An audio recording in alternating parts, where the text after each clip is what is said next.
السلام علیکم ورحمۃ اللہ وبرکاتہ۔ ڈیئر اسٹوڈنٹ، آج میں آپ کو کلاس 9 کمپیوٹر سائنس کا چیپٹر 4 کا لاسٹ ٹاپک جو ہے وہ اسٹڈی کروانے جا رہا ہوں، جس کا نام ہے کمیونیکیشن ڈیوائسز۔ تو بچوں، کمپیوٹر جو آپس میں کمیونیکیٹ کرتا ہے تو وہ کسی ڈیوائسز کی ہیلپ کی مدد سے کمیونیکیٹ کرتا ہے۔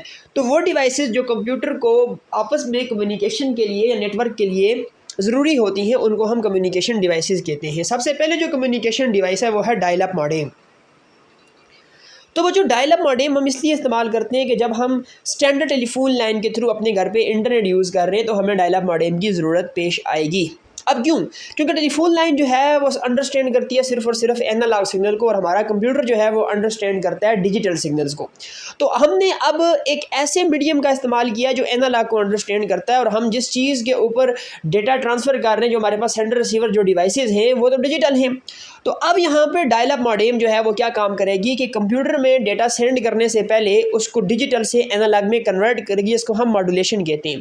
اور ریسیونگ سائڈ پہ اسی طریقے سے جب اینالاگ سگنل ریسیو ہوگا تو اس کو پہلے ڈیجیٹل کے اندر کنورٹ کر کے پھر وہ ریسیو کرے گی، تو اس کو بولتے ہیں ڈی ماڈولیشن۔ تو یہ کام جو ہے وہ ماڈیم کا ہوتا ہے، یہ ماڈولیشن اور demodulation, analog to digital and digital to analog conversion, یہ ضروری ہوتی ہے جب آپ اسٹینڈرڈ ٹیلی فون لائن کے تھرو انٹرنیٹ یوز کر رہے ہیں۔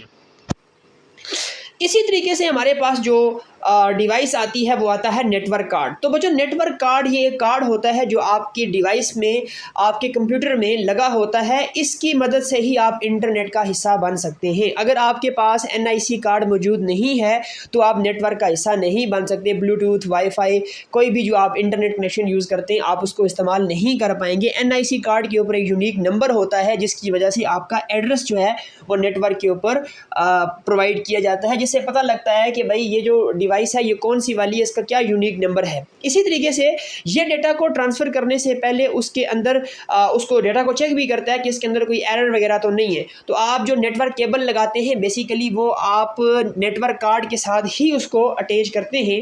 اور اب لاسٹ پہ بات کرتے ہیں راؤٹر کی۔ تو راؤٹر جو ہے یہ آپ کے پاس ایک پاورفل ڈیوائس ہے جو بہت سارے نیٹ ورک کو آپس میں جوڑتی ہے، اور یہ صرف ڈفرنٹ نیٹ ورک کو آپس میں نہیں جوڑتی بلکہ اس کا جو کام ہے آپ کے ڈیٹا کے جو چھوٹے چھوٹے پیکٹس بنتے ہیں ان پیکٹس کو ڈیسٹینیشن پرووائڈ کرنا، بیسٹ پاتھ ڈھونڈ کے دینا بھی کس کا کام ہوتا ہے؟ راؤٹر کا۔ اور یہ جو آپ کی ISP ہوتے ہیں، انٹرنیٹ سروسز پرووائڈر، ان کو آپ کی لینز وغیرہ کے ساتھ کون جوڑتا ہے؟ وہ راؤٹر ہی جوڑتا ہے۔ تو بیسیکلی راؤٹر کا جو کام ہے وہ ڈفرنٹ نیٹ ورک کو آپس میں جوڑنا ہے اور ڈیٹا پیکٹس کو ڈیسٹینیشنز کے لیے جو راستہ ہے بیسٹ وہ پاتھ بھی پرووائڈ کرنا ہوتا ہے۔ تو یہ آپ کے پاس کمیونیکیشن ڈیوائسز کے اوپر لیکچر تھا۔ یہ وہ ڈیوائسز ہیں جو کمیونیکیشن میں آپ کو ہیلپ فل ہوتی ہیں۔ تو اسی کے ساتھ آپ کا یہ چیپٹر کمپلیٹ ہوا۔ اللہ حافظ۔